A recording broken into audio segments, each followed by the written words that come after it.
Have you ever stayed silent just to keep others happy? Have you ever carried pain that was never yours to carry? If yes, then this story is for you. Listen till the end. This is the story of a man named Aarav. Aarav was known as a good person, not because he was happy, but because he never said no.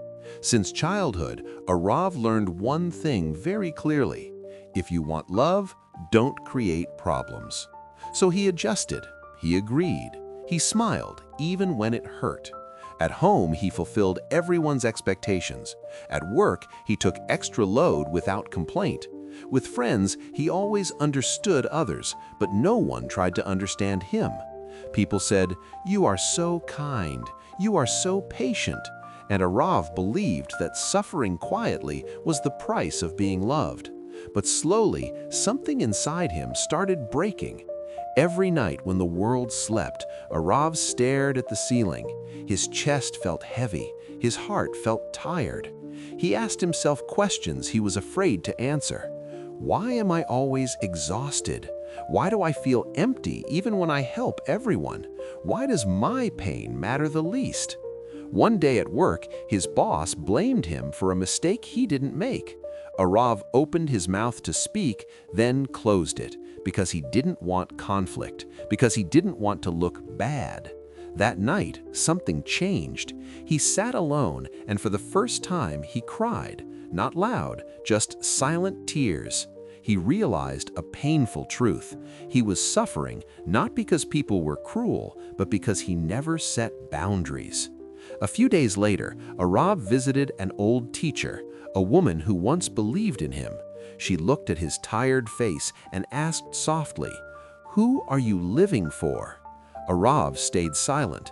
She said something that hit him deep. Helping others is beautiful, but destroying yourself for others is not kindness, it is self-betrayal. Those words echoed in his mind. That night, Aarav stood in front of the mirror, and for the first time he spoke to himself. "I matter too." His voice was shaking, but it was honest. The next day, he did something terrifying.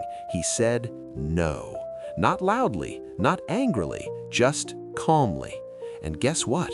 The world didn't collapse. People didn't leave. Some were surprised, some were unhappy, but Aarav felt lighter. Slowly, Aarav learned a new way to live. He still helped people, but not at the cost of his peace. He spoke when something hurt him. He rested without guilt.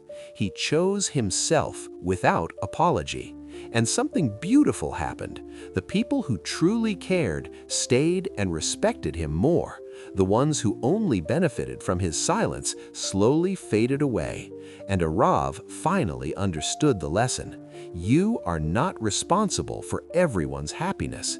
Your worth is not measured by how much you suffer. Saying no does not make you selfish. Let me ask you something. How long will you keep bleeding just to keep others comfortable?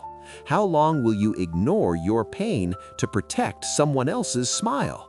Remember this, a candle that burns itself for others will one day have no light left to give. So stop suffering for others. Choose balance. Choose self-respect. Choose yourself. Because when you heal, you don't lose people. You lose the ones who were never meant to stay. And that is not loss. That is freedom.